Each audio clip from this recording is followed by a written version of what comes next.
Ladies and gentlemen, welcome. Today we're talking about an extremely important global development, one that is quietly reshaping international trade, geopolitical alignments, and economic power in 2025. India has just signed its third free trade agreement, FTA, this year. Yes, you heard that right. Third FTA in a single year. And this time it's with New Zealand.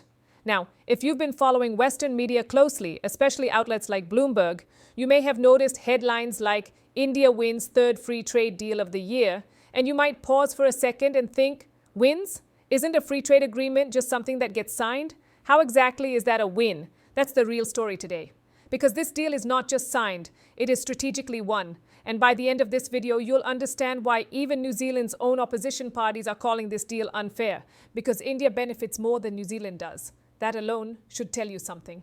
India's rapid FTA momentum. What's really happening? Let's zoom out first. In early 2025, India signed a major free trade agreement with the United Kingdom. Not long after that, India finalized another FTA with Oman, a deal I've already broken down in detail earlier. And now, India has signed an FTA with New Zealand. That makes 3 FTAs in 1 year. But here's where it gets more interesting. Over the last 5 years, India has signed 7 free trade agreements. And this shift didn't happen randomly. Since the moment Donald Trump launched the global trade war, raising tariffs, breaking old trade norms, and pushing an America First agenda, the entire global trading system has been forced to adapt. Supply chains were disrupted, trust in old trade arrangements weakened, and countries began searching for new, diversified markets. India did exactly that. Instead of remaining heavily dependent on the United States or any single Western economy, India started aggressively exploring new markets. Before Trump's return to power, India signed 4 FTAs in 4 years. After Trump's comeback, India has already signed 3 FTAs in just 1 year. That is not coincidence. That is strategic repositioning. Why the India-New Zealand FTA is being called a masterstroke. Now let's talk specifically about New Zealand. I'm going to say this very clearly. The India-New Zealand Free Trade Agreement is a masterstroke, literally. And we know this not because Indian officials are celebrating it, but because New Zealand's opposition parties are furious about it. In fact, opposition leaders in New Zealand have openly stated, the moment we come to power, we will cancel this deal and renegotiate it. Why? Because according to them, New Zealand gave away too much and India gained too much. That's not Indian propaganda. That's coming straight from New Zealand's own political opposition. What even New Zealand's leaders are saying. Indian Prime Minister Narendra Modi publicly described this deal as an important moment for India-New Zealand relations, strengthening bilateral trade and investment. The deal was finalized after direct discussions with New Zealand Prime Minister Christopher Luxon, and if you look at Luxon's own public messaging, it's revealing. In a video address to his people, Luxon said, "Today is a big day for New Zealand. We've just concluded a free trade agreement with India. This is a landmark deal." He went on to explain that Indian tariffs will be removed on 95% of New Zealand exports. New Zealand businesses will gain access to India's massive 1.4 billion person market. This deal creates long-term security for exporters. On the surface, that sounds great for New Zealand. But the details tell a very different story. The dairy sector, India's biggest strategic victory.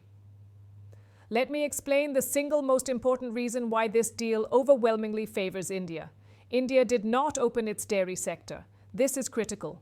New Zealand is one of the world's largest exporters of milk, cheese, butter, yogurt, dairy derivatives. Dairy exports are the backbone of New Zealand's export economy. For years, New Zealand has desperately wanted access to India's dairy market. Why? Because India is the largest milk producer in the world, but also one of the most protected dairy markets, for a reason. India's dairy industry supports tens of millions of small farmers. Opening it to cheap foreign imports would devastate rural livelihoods. So what did India do? India refused. Under this FTA, New Zealand dairy products do not get tariff-free access to India. Indian dairy farmers are fully protected. India held its ground on its most sensitive sector. This was New Zealand's top demand. And India said no. That alone makes this deal extraordinary. Why New Zealand's opposition is outraged. New Zealand's right-wing opposition party, New Zealand First, has openly attacked the deal. Their argument is simple. India gets access to New Zealand's market.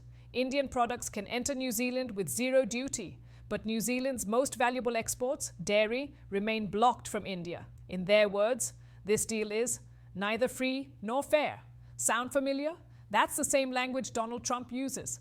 America first. Now you have New Zealand first. Nationalism is rising everywhere. And yet, India still managed to secure favorable terms.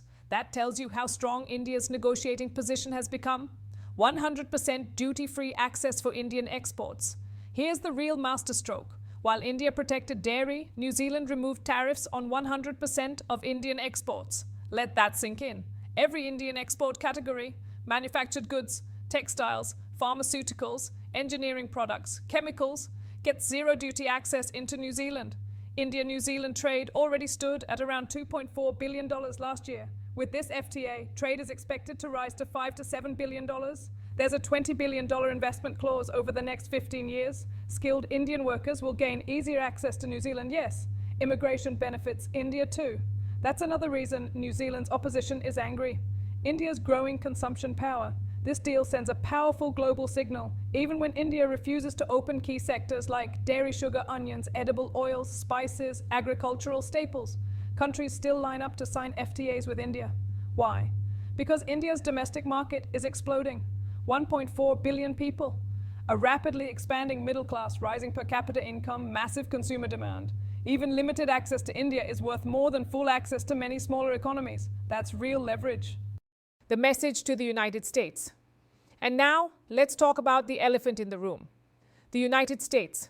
As India signs FTAs with the UK, Oman, New Zealand, potentially the Eurasian Economic Union, Russia, Kazakhstan, Armenia, Belarus, Kyrgyzstan, pressure will inevitably build inside the US-American companies will ask, why do British, New Zealand and Middle Eastern firms get direct access to India while we don't?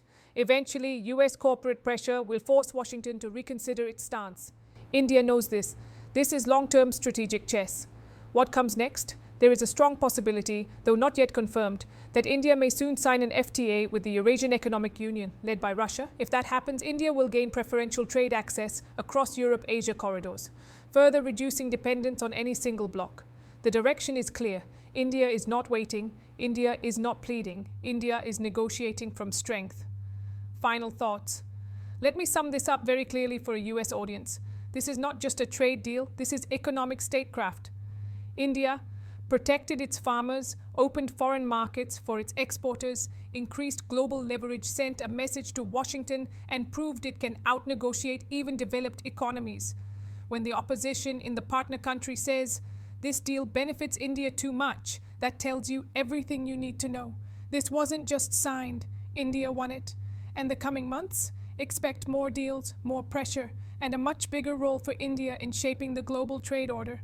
I'll keep bringing you updates as this story evolves. Stay tuned.